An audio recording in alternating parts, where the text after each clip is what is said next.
All right, everybody. So here's a quick follow-up to my. By the way, hit like and subscribe if you enjoy this stuff. I keep toying with the idea of pulling the plug on this because YouTube keeps demonetizing me anytime I talk about politics or guns or anything. Just talking about stuff.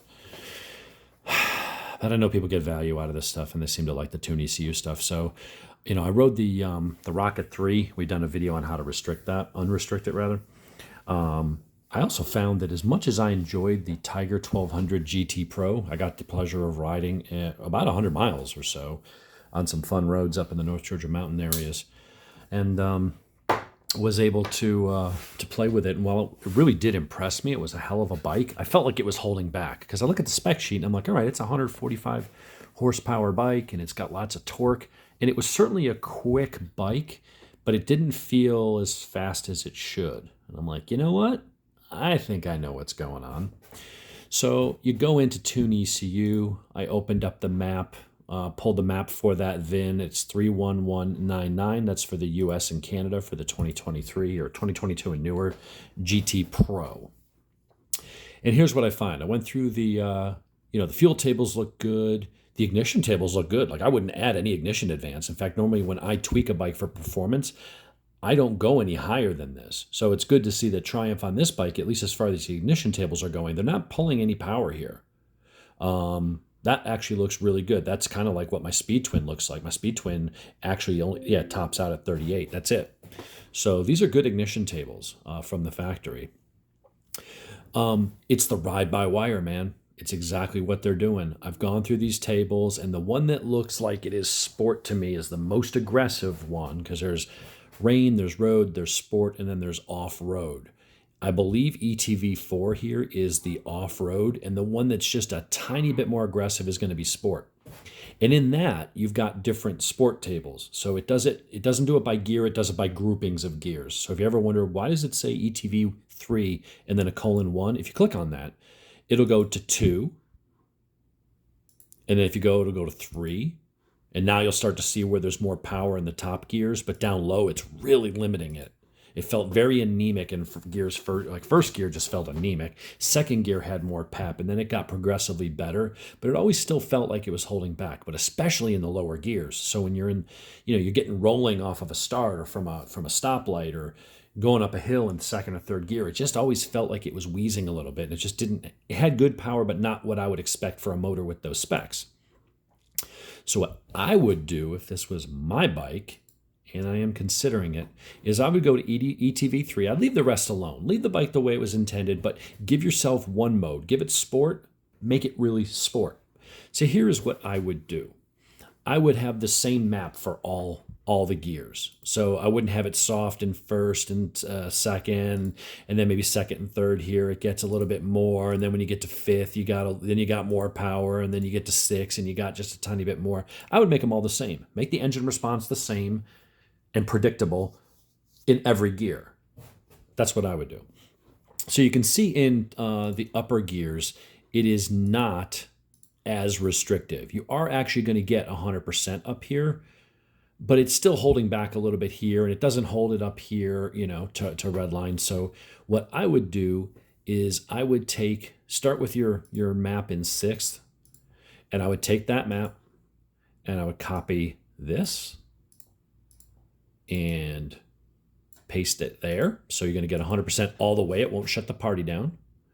And then I would say we would go to the next one here. You can have it kind of start on a little bit soft and then, kind of build up. But once you're like above 2250, I want the throttle to be linear to whatever it is. So the 88.7 column, I would highlight that and go to 88.7, or as close as you can get. Copy that, and then paste that all the way down to there. And here, 70.6, let's highlight all that, and let's go to 80.6.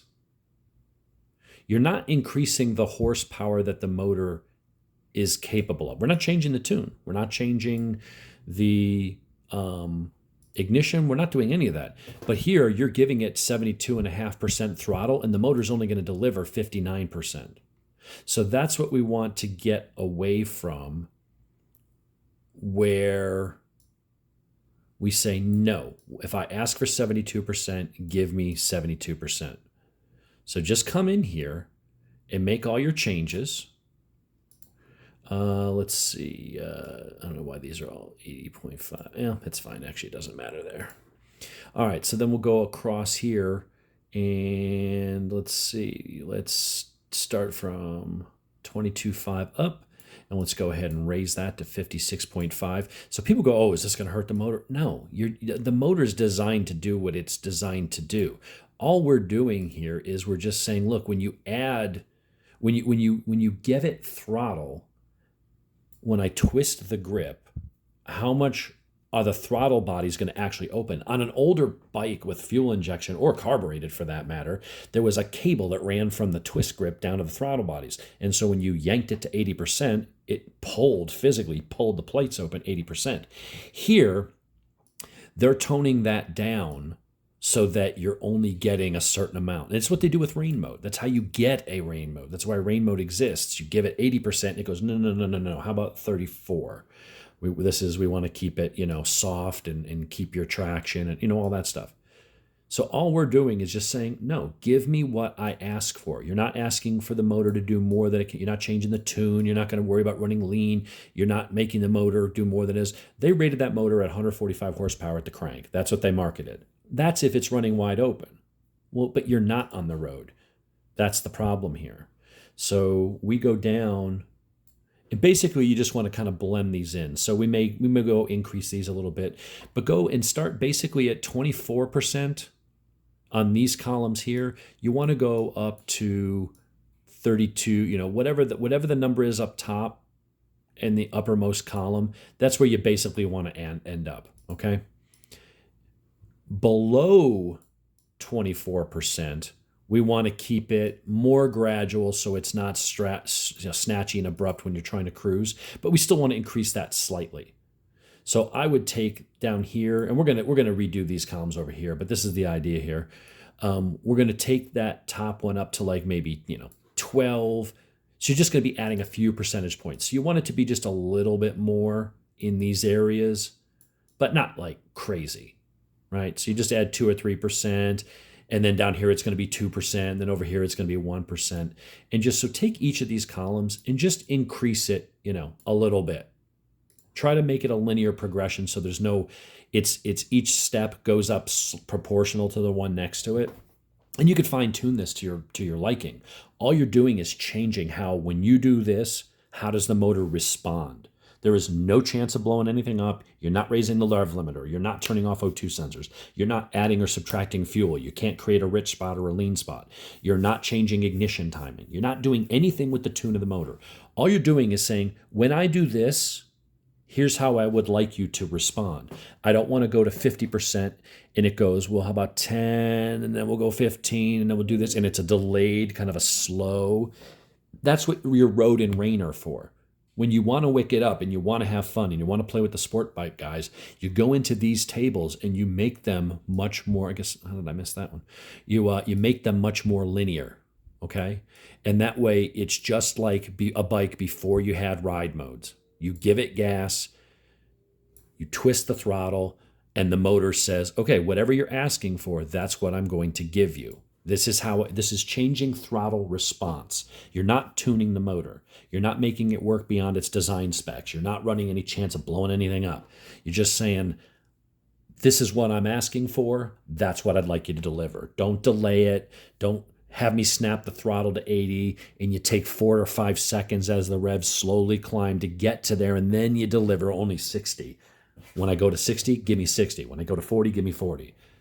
And that gives you that faster, sporty feel. That's all that you're doing. You can revolutionize how that bike feels without adding 1 horsepower. Now, ultimately, you're not adding horsepower. You're just letting the motor use more of what's there, because the way it was before, if you looked at your horsepower here on a dyno, you go, well, the horsepower's down and now it's up 10 horsepower. Well, yeah, but not because the motor's physically working harder or doing anything that it wasn't designed to do. But before, you asked this much power of it and it said, well, I'm only going to deliver you 2/3 of that. Now I'm delivering what you asked for. So again, I want to be very clear. You're not tuning the bike here. You're not risking anything.